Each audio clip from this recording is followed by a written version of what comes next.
He gets one day. It's a Saturday. One day of paternity leave we will give to Un- Matthew. unpaid paternity leave. To be Unpaid. clear, the weave policy is strict. So Yes. we'll see. We'll get Matt back ASAP. Yes, Matthew. Hope all is well over there. We send our love and the chat's love as well. Matthew will perhaps announce later on what he wants to announce. How about that, Jim? Yeah, We don't want to steal his thunder, I suppose. sure, sure. Welcome. Today's slate is fantastic. Football. There's one college football game today. I checked. Haha. It's our time to shine. College basketball's on the main stage, baby. Kai, how dare you disrespect FCS? You're Okay, an FCS. FCS guy. Yeah. Okay, FCS is on as well. And yes, FCS is very good. But Jim, I'm excited because there's 84 D1 college basketball games. It's a fantastic slate. Look at our rundown. That's not even including, I would say, 10 more amazing games. And there's more games past that. But Jim, takeaways from this week really quick. What you see before we get into the action, before we get into the slate. Well, Kai, last night we saw the angry Indiana crowd get even more rabble roused. A late big run by Nebraska over the last like 4 minutes. Now people are like, all right, Woody's lost to Nebraska by 25, 15, 18, 17. I mean, that was a close game the whole way. I Yeah. feel a little bad for putting him in that kind of a dumpster. But yeah, it just kind of seems like people are going to be continually frustrated with the Hoosiers. So poor them. Kai, we're smarting over the Iowa State Iowa end Oh, game. man. So we had Iowa +7, and they were winning or tied like the entire game, and then to lose by 9 was frustrating. But Yeah. not a ton this week, Kai. We're more No. looking to today. It was an easy week, Jim. Bad slates. But yes, the Cyhawk. Yes, tough for Iowa backers. I was one of them. Led the whole game by double digits, even. And yes, Indiana. Miles Reich never passed. Mbako is still clueless on defense. Galloway just isn't good enough. Carlisle sucks. And do we just ignore Umar Ballo on offense? Is that just what Woodson does? We don't even look at the guy. Poor guy. He's They not. took so many threes yesterday. My It's like, what are you gosh. doing? Give the biggest man on the floor the ball. Okay, anyways, that's enough of that. That's enough Big Ten talk. Let's get into the slate. It's going to be a great one. I'm hosting and writing down timestamps. Bear with me. First game, though, Gonzaga versus UConn in Madison Square Garden. This line got down to like -1 at Circa, Jim, in favor of Gonzaga. Ken Pom and Bart Torvik make it higher. We know UConn fans will dominate the Madison Square Garden Arena. It's a long travel for the Zags. The line is back to 2.5. What are your thoughts? Yeah, I snuck in with that one last night, So did Kai. I. I So was did a I. little I was a little I was rascal. I shocked. took that. I couldn't believe it got down to that. I wonder if somebody was just dummying it a little Yeah. bit to try to make it basically a money line bet. Mhm. Yeah, I mean, both teams can score in the interior.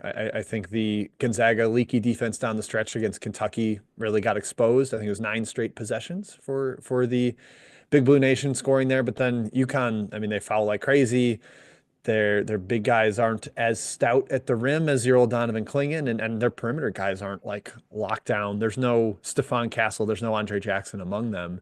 So that makes it a little bit easier to score. I think Nemhard's going to be able to do mostly what he wants to do in ball screens. So I also bet the over for some Kai. I got like 151, 151 and a half. I still think there's value where it's at right now if people are looking to do it. Not a best bet for me today, but yeah, definitely into Gonzaga and to the over. I think we see points galore at Madison Square Garden, a la Michigan, Arkansas. Yeah, how did the Zags respond? They led Kentucky by 18 points before losing in overtime. Their other loss was West Virginia. They led by 10 in that game. Again, lost in overtime. This Gonzaga team's a dominant team. If not for those two kind of foibles, we're talking about an undefeated team on par with how Tennessee looks this season. But UConn did bounce back. They beat Baylor. They beat Texas. I just think Gonzaga is a bit of a different beast. You're going to see great offense on both sides, Jim. You mentioned these are both top 4 offenses. I just don't think UConn's defense is there yet. I think Zags get a lot of free throws. At 2.5, I'm still leaning towards the Zags. And yes, I snuck in on that -1. Yes, I know. We have Good good boy. eyes. Again, I was like, what? This has to be a mistake. It was Yeah. Circa. Okay. Next game. Tennessee at Illinois. Tennessee is short favorite. Took a little bit more money, I think, this morning up to -2. Major test for the young Illini, Jim. Can they compete physically? If they win this game, I will declare them officially very good. Your thoughts? They're not very good yet. They're good. They're only good. Okay. Very, Kai says very they're good only if they good. win. Yeah, I'm very intrigued by this one. I compared it to the Arizona at Illinois game of 3 years ago. 3 years ago. 3 years, yes. Where like kind of this upstart potential number one, future one seed goes to Illinois and scrapes out a victory. I kind of see the same thing happening here. I lean towards Tennessee. I think Meshack is just a fantastic matchup for Yakuchonis. Physical, can run with him, can body him, won't let him get to his spots on the court, which is really key for them. The other end, Boswell's been fantastic defensively. I hadn't even fully realized it until Illinois fans kind of talked through like the guys he's guarded. Look how bad games they've had. So Ziegler maybe not able to be as functionally effective as he typically is, but the Ivisic stretch big game is intriguing to me in pick and pop because Okpara isn't fully comfortable out there. Maybe that's how Illinois stretches them out. But Kai, I just think it's a little bit men versus boys, and we saw that in the preseason with the Ole Miss game, and even at Northwestern. I think Northwestern was able to pick on the bad matchups, Humrickhouse or Yakuchonis defensively, and I think Tennessee can do that, getting whoever they want on Milicic, Lanier flying around off screens is going to be tough to track. So I lean Tennessee, even if it feels like I'm going up against Big Ten home court in a giant home spot, but I lean Vols. Yeah, and I mentioned in the first game segment here, the Vols have looked unstoppable. Their closest margin of victory this season is 13 points. And they haven't played like a cupcake schedule. They've played good teams. I think their defense could swallow the Illini. Meshack on KJ, you're right, is going to be the matchup. You have to think Rick Barnes emphasizes guarding the perimeter. Their three-point percentage defense is good this year. I think it always usually is because of their size, but they do allow a high three-point attempt rate. I don't think that's the best path against Illinois in this game. Illinois has really rebounded well this year on the defensive glass, but Tennessee is by far the strongest team they've faced. Be a huge test for them. I lean Tennessee as well, Jim, -2. I can't get that Ole Miss game out of my head. Like, it really is a men versus boys situation here. Hey, Illinois could win this game. They have a great home court, a lot of good young talent, but I am leaning towards Tennessee. Yeah, and there's a couple other games on the outline like this, but when in doubt, SEC in a non-conference game. SEC's been very good. Something like 130-20 a couple of days ago is what the record was, non-con. Yeah. Not against the spread, but straight up. Yep. Okay, Marquette and Dayton. Fantastic game, Jim. We've been to UD Arena. Is it UD Arena? Dayton Arena? UD Arena. UD Arena. We've been there. We've seen the passion of the Dayton fan base. It's truly incredible. It's a pick'em here at an incredible venue. Marquette has looked awesome. Amazingly, Jim, with the year ended today, this would be Shaka's best team, which is kind of crazy to think about with Kolek and Iguodala leaving last season. But Dayton's been great too. In fact, it's Grant's best offense, number 12 since 2020, the team that should have gotten a 1 seed. Who wins today in a pick'em?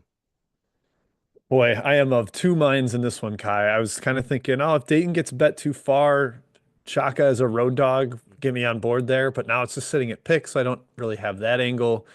It is going to be a madhouse there, and Dayton's got a bunch of different ball handlers to deal with the Marquette pressure. It seems like Ross is totally fine for Marquette, so no panic button there. But the fact that Malachi Smith has been as good as he has been, Posh has been solid, and Javon Bennett, you got a third clever ball handler. Cheeks is no slouch with the ball.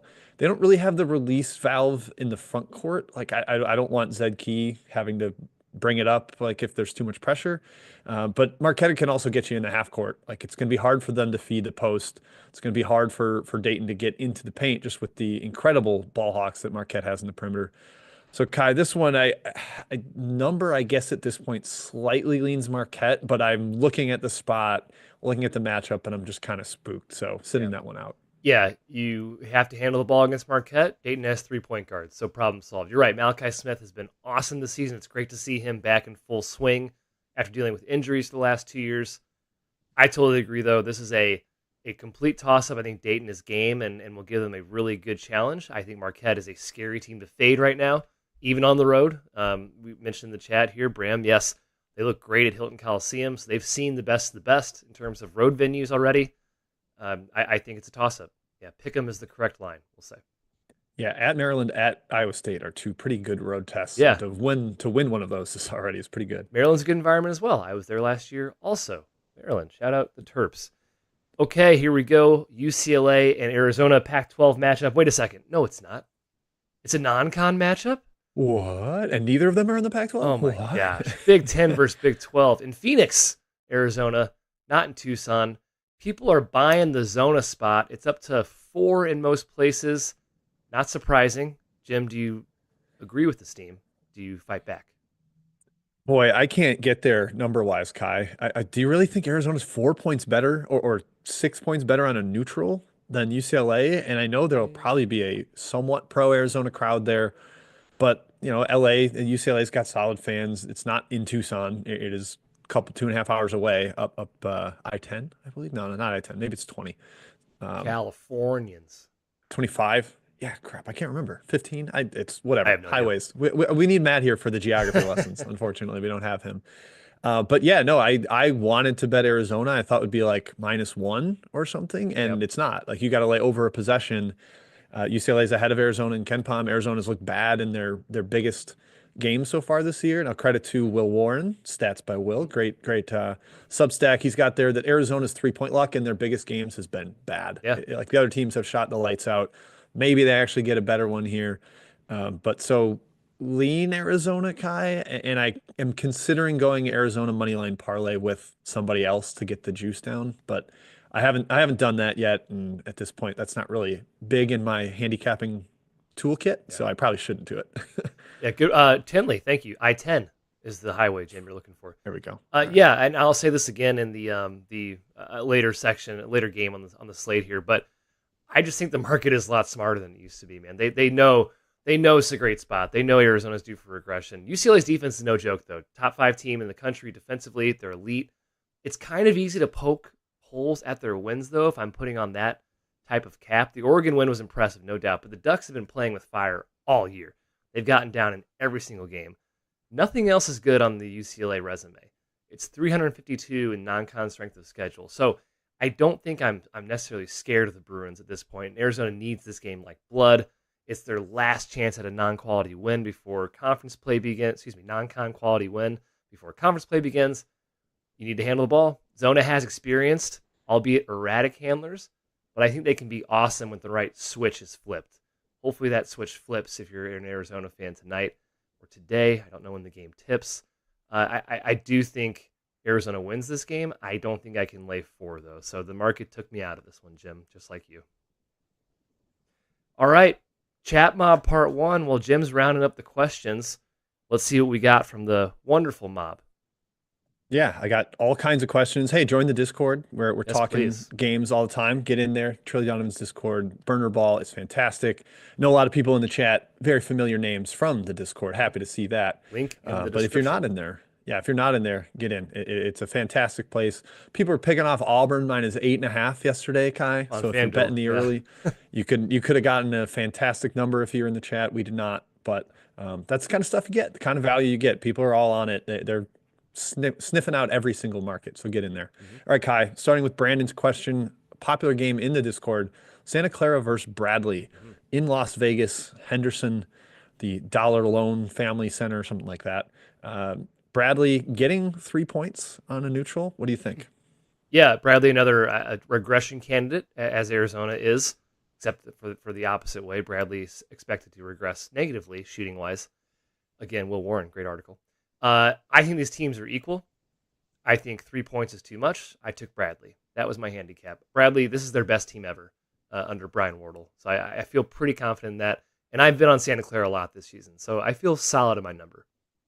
Yeah, that is one thing. If I've been on Santa Clara so much and suddenly it looks the other way, I don't know if Wardle's best team. Best I team just ever. I just loved why can't I think of his name? Malachi Leons. He was such a freak. Oh, he's amazing. Of course. Yes. Okay, another 3.5 point spread. Wichita State coming to Chicago, Kai. The Demons playing possessed here. I took the over in this game. I think DePaul makes a lot more shots than they did against Providence. I think this one gets kind of opened up. But do you have anything in terms of side? No, markets bet this up. DePaul 4.5 now? Sheesh. 4.5 now. Whoo, I boy. mean, I'd be tempted to step in on Wichita. Now, I have been fading DePaul a bit to be fair, and I believe in Holtman. I think this team's way better than last season, but Wichita's very good. I will think about pushing back, especially if it gets to 5. I'll take Wichita, but 4.5 is considering punching back. Yeah. From Mike Zhang, Belmont at Richmond pick'em game here. I definitely lean Belmont. I just don't think Richmond is very good. They have not had B. Artist White for a while, and he might be out for the year. I know he went down with a knee thing, Kyle, late in that Bucknell game that we were both on. Richmond really lacks talent, and they lack familiarity with Mooney's Princeton system. I would lean towards Belmont, but I did not bet it. I bet Belmont. Yep. There it is. There you go. Now you have it. From Gus, Western Kentucky laying 5.5 against Murray State. That's another one. I ended up on the over, Kai. I think there should be points galore. Both teams willing to run, Western Kentucky especially. Did you have a side? No, it's getting up there. 5.5, 6 now. Yeah, Western Kentucky's very good. They're kind of flying under the radar. This is a very, very possible CUSA contender, even with Lutz going away, which is kind of crazy to me. I think Murray is one of the better teams in the Valley, so to catch 6 is a little surprising, especially with there's no travel here. It's very close, I believe, Bowling Green and Murray, Kentucky. Lean Murray at this price, but nothing strong. We got from Nash 2 a 2-pack. Valpo -1 versus Central Michigan at the ARC, I believe it's called, the something recreation center for Valpo. The Beacons, indeed. I would lean Central Michigan, Kai. I think they're just a little better. The defensive fortitude that they've got with Pritchard at the point of attack. But Valpo has impressed me. Them staying with Drake the entire game. I bet Valpo that game fully expecting to lose, and they got down like 10 in the second half and came roaring back. I've been impressed enough to stay away in this game. Yeah, I have nothing in this one. So hands up, no idea. Okay. His other one, Charlotte at Georgia State, another very short line here. Georgia State now laying 1.5. I guess that's kind of what it's been. Yeah. I lean to Charlotte, Kai, but they are coming off that rivalry game against Davidson, kind of a heartbreaking loss. Do they maybe have a human nature emotional letdown because this game doesn't matter as much? But I also just don't think Georgia State's very good. Yeah, I don't think either team's very good. I know Charlotte had that nice comeback. They got down by like 14, but they were up by like 10 in the first half against Davidson. So maybe I'm selling them a little bit short. Yeah, I have no interest in backing either team. They're both kind of fades for me. Kai, you mentioned this before we got on air. Matt Akers' question. UC Irvine at the Beavers in Corvallis, sitting at Oregon State -2.5 right now. Oregon State, the only undefeated ATS team in the country right now, 8-0. I really want +3. If I can get it on Irvine, I respect the Beavers. I think they're awesome. I think this Irvine team is like top 40 good, maybe even top 30 good potentially. Like their ceiling. They're the best mid-major team in the country. So lean their way at 2.5. Would love to see 3. Might take 2.5. We'll see. Yeah, they're incredible. I took some 2.5. So I hate to continue fading this Beavers team because they're, like I said, undefeated ATS, but Irvine's really good. Okay, from Brand, South Florida at Utah State. Kai, this number seemed big to my eyes, and Utah State's actually been bet up a little bit. Right now it's sitting at 16.5 most places. That is a ton, but I am terrified of the elevation trip, and Utah State, when they win big. So what do you think? And it touched 17 last night, and I said my number I should bet South Florida, and I go, there's no way I'm betting South Florida going to elevation at freaking Utah State. No, I'm not doing it. So a complete stay away, even though the number is tempting me. Yeah, I think by my number I should bet it now, and I'm just like, I don't want to. I can throw my money at other games. I don't have to bet every single game. Darn it. Yeah, and this will be one, Kai, if it's like 5 points late, I'm like, why make the number? Why didn't I bet? But exactly. I'm just going to stay away, and I'd rather be frustrated with not betting it than frustrated with betting it. Okay, let's get a few more, and there's a ton of questions, so don't worry, folks. We will get to all of them by the end. But from Eric Braun, Queens +6.5 at Gardner-Webb. I've backed Queens almost every game this year, but I made this basically what it is. So this one was a full sit out for me. Same with me. I've been higher on Gardner-Webb than the market for the entire year, and I'm kind of higher on Queens. So the line is where I would make it as well. Yep, that's exactly how I felt. It's like I've kind of been betting both teams, so I can't find an edge. An interesting one here, Kai. A question from Not Sean. Don't think it's Sean. Okay. This is not Sean. Not Sean. Pepperdine hosting Northern Arizona. He asked, why isn't Northern Arizona favored? Odd thing with Pepperdine here is they could be integrating 2 new transfers. Trilly Donovan saying that Mike Saunders and Kyle Braun could play as early, especially Saunders, could play as early as this weekend after transferring because they graduated and did not play a minute at their previous school. That would be wild. For that reason, Kai, I kind of put my hands up and stayed. Yeah, that's scary. I missed that nugget from Trilly. I took NAU 4.5. I do think they're the better team. So catching 4.5 at a home venue that I'm sure is very nice, but I do not assign much home court to. I took NAU. Yes. Yeah, it's tiny. It's like high school sized. Like there's just walls behind both hoops. It's kind of an Yeah. odd gym there. From Eric Brandt, Cal Poly +5 at San Jose State. Kai, I will take this one as the Cal Poly whisperer, the lover of the Mustangs I and love Mike them too. DeGeorge. I love them too. Good, yes. But I can't touch Cal Poly right now without knowing the status of Jared Hyder and Isaac Jessup, two of their starting guards that missed last game. DeGeorge, after their last game, was like, "We have four good players, and two of them were out, and they looked awful as a result. They turned it over a ton. I mean, those are their two like primary ball handlers. So I'm not gonna mess with them until I see those guys back. There's a chance they play today, so I'll be hopefully remembering to check the lineup later. But I just can't give any strong recommendation without knowing their status. I agree. All right, last one, Kai, before we go back to the outline from Ted Spencer. His best bet of the day, Texas State at Florida Atlantic. He said 8.5. I believe you can find a 9 out there. It did hit 9 and maybe came right back down to 8.5. That's what I made it, man. Yeah, I think FAU is super good. So I made it this high. No edge for me. Yeah, interesting game in terms of pace, where Texas State wants to crawl and FAU wants to sprint and pinball back and forth. Maybe whoever wins that battle will win the spread war. Okay, Kai, I will continue collecting questions. We'll go back to you and the outline. Fantastic. Here we go. As I mark down the time, Texas A&M at Purdue. This one's in Indianapolis, not at Mackey Arena. Purdue is laying 2.5. Last time I checked. Great offense meets great defense. Number 8 Boilers on offense. A&M number 9 on defense. Jim, who wins this battle? I think Texas A&M wins, but I'm not excited to bet them. I find them rather frustrating as a team, but I just think the matchup's really good for them. Purdue's at their best when Smith's playing against drop coverage and he can pull up at the elbow. He can kind of dictate everything in ball screens. And Texas A&M's just going to like switch everything, stay pretty packed in, make them take tough shots late in the shot clock over the top, maybe even force some turnovers. We saw Lawyer and Kaufman-Renn look really vulnerable in that department against Penn State. Kaufman-Renn, I think, had like 7 turnovers or something. So that's a problem. Texas A&M is going to pressure and trap the post a little bit. And then offensively, I think the Aggies can live on the offensive glass. With no Zach Edey, this has been a kind of weaker defensive rebounding team for the Aggies. So I made it like a pick, getting 2.5. Would love to see 3. I don't think I'll see 3. So still Texas A&M for me. Yeah, similar thoughts. Yeah, Purdue needs to protect the glass, man. That's task number 1. They're the best offensive rebounding team in the country is Texas A&M. And the Boilers, you said it, they just aren't as stout inside without Edey with their injury to Jacobson. The good news is that's the only way A&M can really score. Purdue plays without fouling. They're not going to get to the line as much as usual. It's a good way to score the glass, and it's going to be accessible, but can't really shoot. On the other end, yeah, you got to protect the rock, man. The guards, Kaufman-Renn, because this team is physical, and it's not going to be easy to manufacture offense inside. Purdue likes to play inside out still. You're going to have to shoot the ball, and unfortunately, it's not Purdue's preference to be a strictly three-point shooting team. So it's going to be a really tough matchup for them, in my opinion.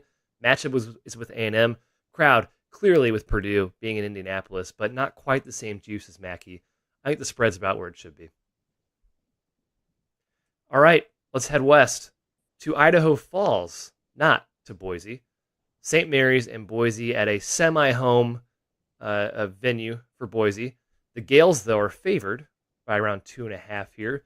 Jim, Randy Bennett has himself another really good team. Morauskas is a stud. The defense is solid, and the offense is still chugging. What do you think in this game? Shrug, I guess. I know nothing about the Idaho Falls venue. I think both these teams it's going to be a bit of a war in the paint. The Saxon Morauskas versus Dagenhart and Stanley and Anderson, the Arizona transfer. Like both teams are pretty huge. I would say the difference is I would give St. Mary's a slight edge with Goose Marchilionis over Cardenas, the point guard for Boise State. But Kai, this one I ended up not really touching at all. I don't see a lot of edge on side or total, and just kind of thinking it through, like, man, St. Mary's by about a basket feels right to me. Yep. So nothing here. Yeah, Boise's really struggled outside of Clemson. Bit surprising. Lack of guard depth, though, has apparently very much hurt them. Who would have guessed that? That was the main concern coming into the season. Boise is heavy on forward. They start 4 forwards, 4, 6, 7 plus guys. You said it. Both teams have a ton of size. That probably hurts Boise a little bit more. Tough to say, but the Gales have much better guard play, a little more optionality, I think, on offense. With no disrespect to Dagenhart, he's fantastic and versatile, as is Buchanan, their new guy. I think maybe an ugly game, a bit of a toss-up. So yeah, I agree. Spread's about right.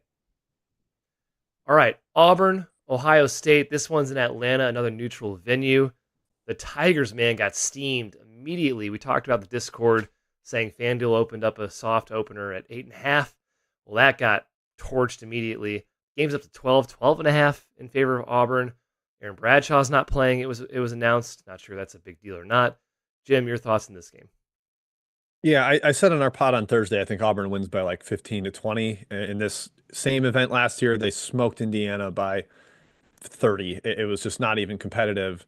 I don't know if it'll be quite that, and I'm not willing to lay it based on where I make my number. But if I was gunned ahead, I would bet Auburn here. I think without Bradshaw, they can't really deal with the interior play of Auburn. Auburn executes better than Ohio State does, and Ohio State's been living on 3-point luck. It's just they make threes, their opponents don't, and against the length and athleticism and quickness of Auburn, I don't see that lasting. It's an NBA arena too. I just think Auburn has way more routes to easier baskets, and Ohio State may struggle to knock down shots. So lean Auburn.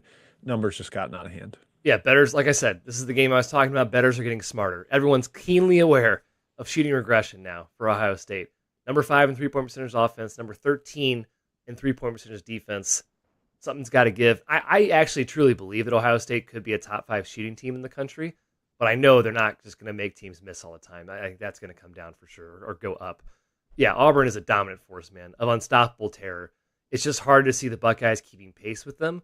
The only way they can do it is if they're hot. They have a bunch of talent on their team. They're still Ohio State. They still have some blue chippers on their roster. But Pearl takes away the 3 so well as any coach in the country. This defense is ridiculous. Ohio State will not score in the paint.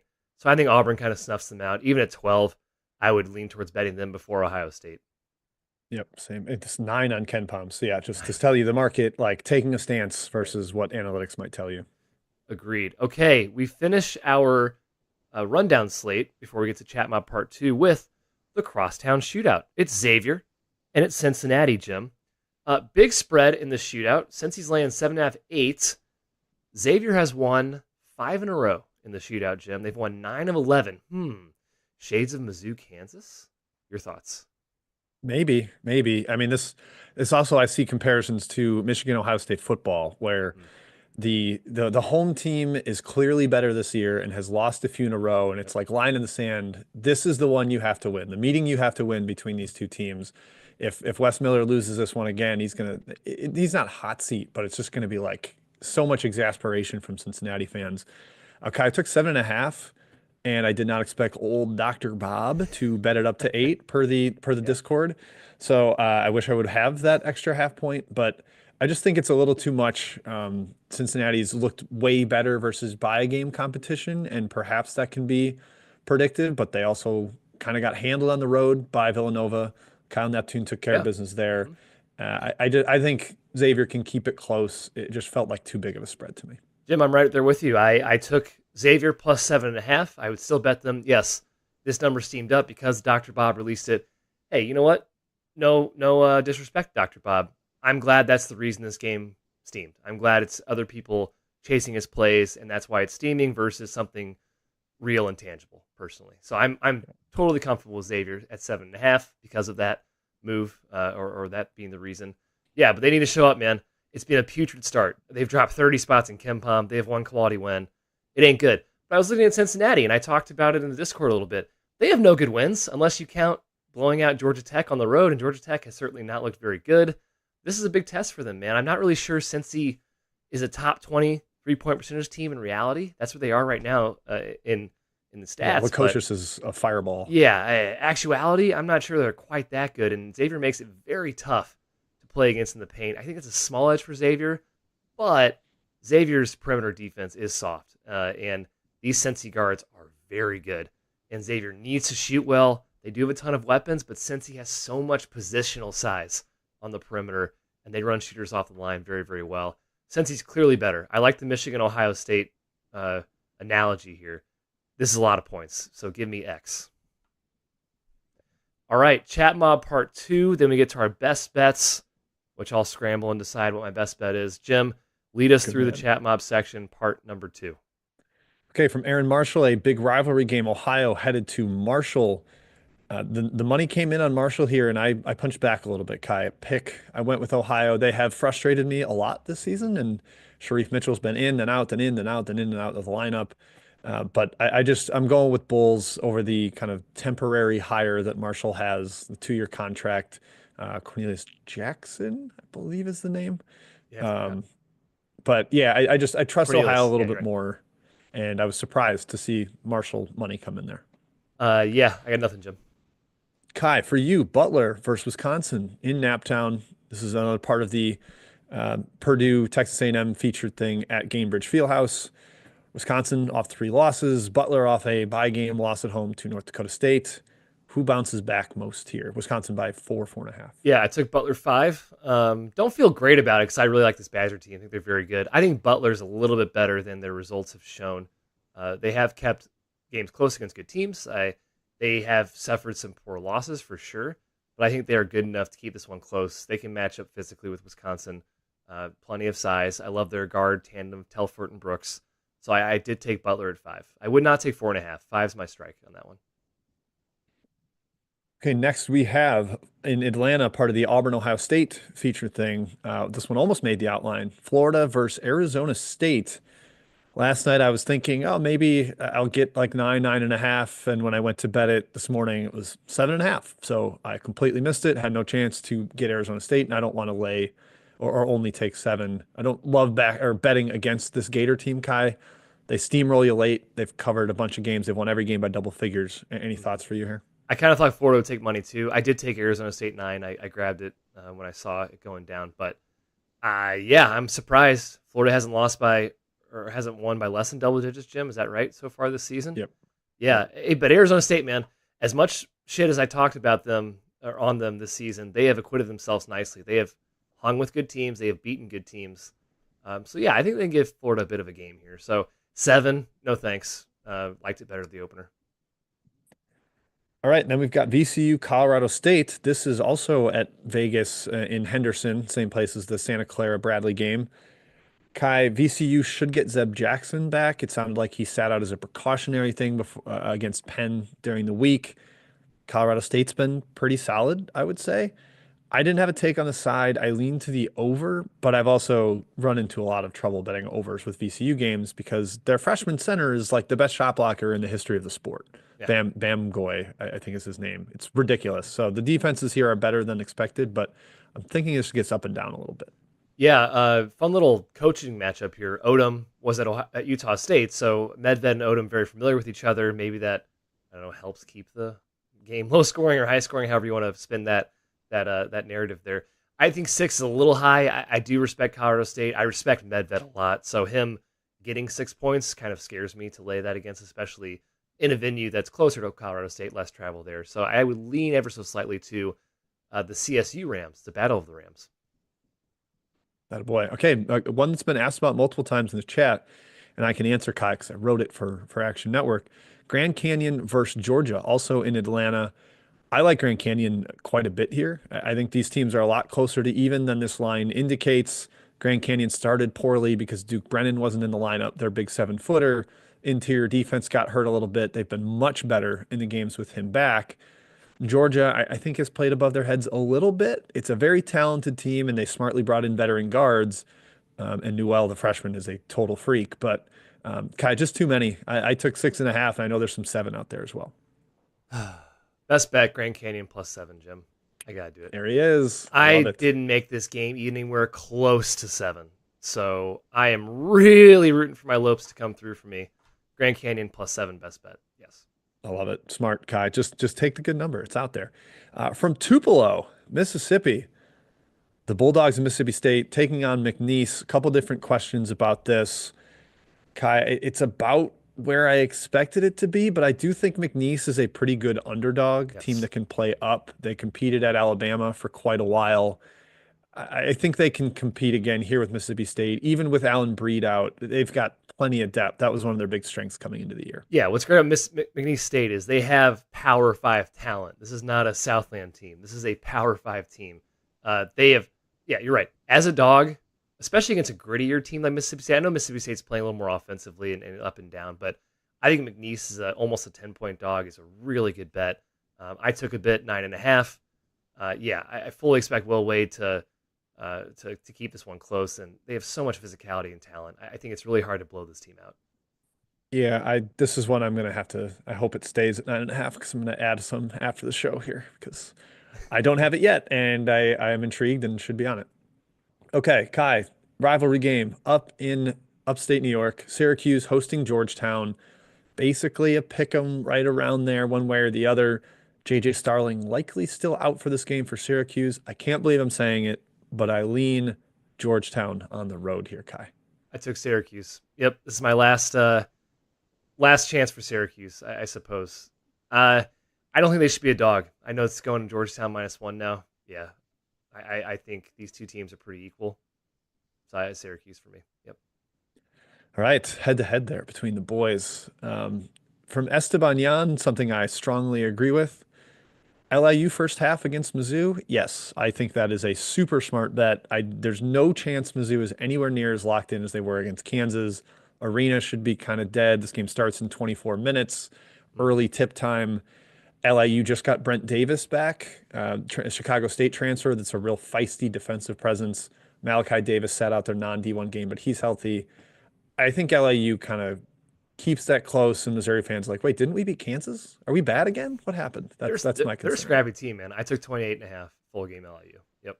Yep. With Gillian coming over from Chicago State onto the staff, they have looked a lot more organized as a team in general. You can see Gates really toying with the lineups in this game, Jim. Like going back to the old rotation where it's like helter-skelter type of play. A lot of T.O. Barrett on the floor. A lot of Cruz in this game. Yes. Yes. Yeah. Okay. Next, we have Michael Fordham's question. Why is Cal laying 17 against Northwestern State? I tend to agree. They were in an awesome spot against Cornell and they got run off the floor. This is a great spot for them again, where why is Northwestern State making this travel? But Kai Northwestern State has some talent. Addison Patterson, former top 50 recruit, and they've been a little bit feisty at times this year. They've been kind of good, like relatively speaking. Way better than I expected. Yeah, I would lean their way at 17. Nothing's wrong. Yep, I didn't bet it, but yeah, that would be a lean. Okay, we've also got, where did my list go? Oh, Kai, have you heard of this game? Kentucky hosting Louisville. Huh. No, is that a couple of big brand names here? Huh. Taryn Long asked about the total. He's interested in the over. I lean that way. Louisville's got to make shots eventually. I think they're getting pretty good shots. They did not make them against UTEP, but I think Kentucky can score quite a bit as well. So I lean that way on the over. Numbers wanted me on the dog here, Kai, and I got scared because Louisville has 7 guys, and that's a really tough situation to be in against this Kentucky team. 7 guys down to 10 makes me think Butler might not be back for Kentucky. If he's not back and no Butler and no Kriisa, that's a tough situation for Kentucky as well. However, Jackson Robinson can run the point, and he did it pretty nicely against Gonzaga for stretches. So I have nothing on the side there. Yeah, slightly into the over, but again, with Louisville's depth and Kentucky missing point guards, that doesn't sound like a home run overplay to me. No. Okay, from Adam Jones, UNF, North Florida back home. They're pick 'em against UNC Greensboro. Kai, remember when North Florida was the darling of the sport? I do. And they no longer are that. I made this right about a pick 'em too. Yep. This was one I just kind of glossed mostly over. As good as they've been, they've also struggled at times too. Every other year, preseason, this would have been a smash for Greensboro for me. Pick just a categorically better program, but not this year. North Florida's legit, so I stayed away. From Matt Marquardt, Lamar at Louisiana, and he's commenting specifically on Lamar taking a huge jump for smashing UT Rio Grande Valley, who was shorthanded in that game. And Louisiana just covered their first game against Southeastern Louisiana. It was kind of lucky. They had I think it was tied, and they went a little 7-0 run late to cover that. I don't know, Kai. I don't want to touch the Cajuns. I think they're legitimately poor this year, and Lamar at least has a little bit of fighting spirit right now. Lamar just had to go and blow them out, man. The secret's out on Lamar. They've been a nice little bet for me recently. I think this team's pretty good. Yeah, relatively to where they were preseason. I think Louisiana sucks. They're a horrible team, but 2 points is way too small. No thanks. Actually made around 2 myself, so no thanks. Nothing. Getting like 5 there had Lamar not blown out Rio Grande Valley. That would have been fun. Yeah, it would have. I would have liked that. Yep. From Connor Easterday, Seton Hall at Rutgers. He said 13. However, it is like 11, 11 and a half in the market. Yep. I'm taking best bet Seton Hall here. I think they are going to be a much better underdog than favorite this year, and they've looked awful as a favorite, so they better be. But this is a big, big rivalry game, Yep. and Rutgers got the young guys. They just had this emotional first Big Ten win. I think it's going to be a little tough for them to blow out a muck it up Shaheen Holloway team that should be pretty well prepared for this game. So plus 11 and a half, Seton Hall is one of my best bets, Guy. Love it, Jim. Yeah, I'm on 13. I agree with you at Seton Hall. Yep. Okay. Nick Sheeran, Maine, minus 7.5 at Canisius. Canisius is pretty darn terrible, but maybe not as terrible as they were the first 3 weeks of the season. I don't know. I didn't bet this game, Kai. Actually, no, I did bet a little on the under, but I don't feel awesome about it. I took Canisius 8. I hate myself, but 8 points for Maine to lay on the road. That's a lot of points. That's a lot of points. This is the exact same spread as Bonaventure at Canisius earlier in the season. Boy, yeah, that feels wrong. Yeah, like, I don't know about Maine, I don't think Maine and Bonaventure are equals this year. Yeah. Okay, from Ted, Western Illinois at South Dakota. South Dakota has been an over machine, a scoring machine, a kind of decent cover team. Western Illinois, Kai, looked great early. They had the season opening win at San Jose State, and I thought this was going to be like Bastards. an OVC favorite. And yeah, they rope-a-doped us. They have not been good. I lean WIU and the under, but those both feel gross, so no way am I going to recommend them. Yeah, I took a bad number on Western Illinois. I took 9. Just a number play because I don't really have faith in it. It's a smaller play. South Dakota has great offense, horrible defensive team, and again, not a team that I love laying a lot of points with.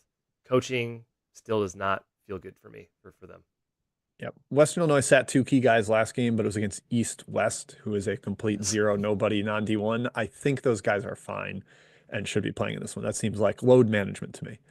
From David Martell, North Carolina Central at Longwood.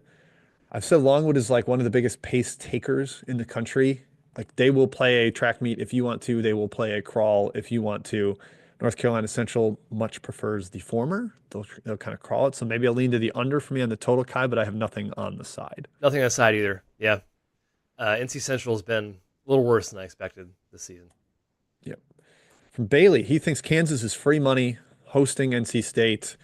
Does feel like a get-right game if they lost twice, and now they get kind of team I've been lower on.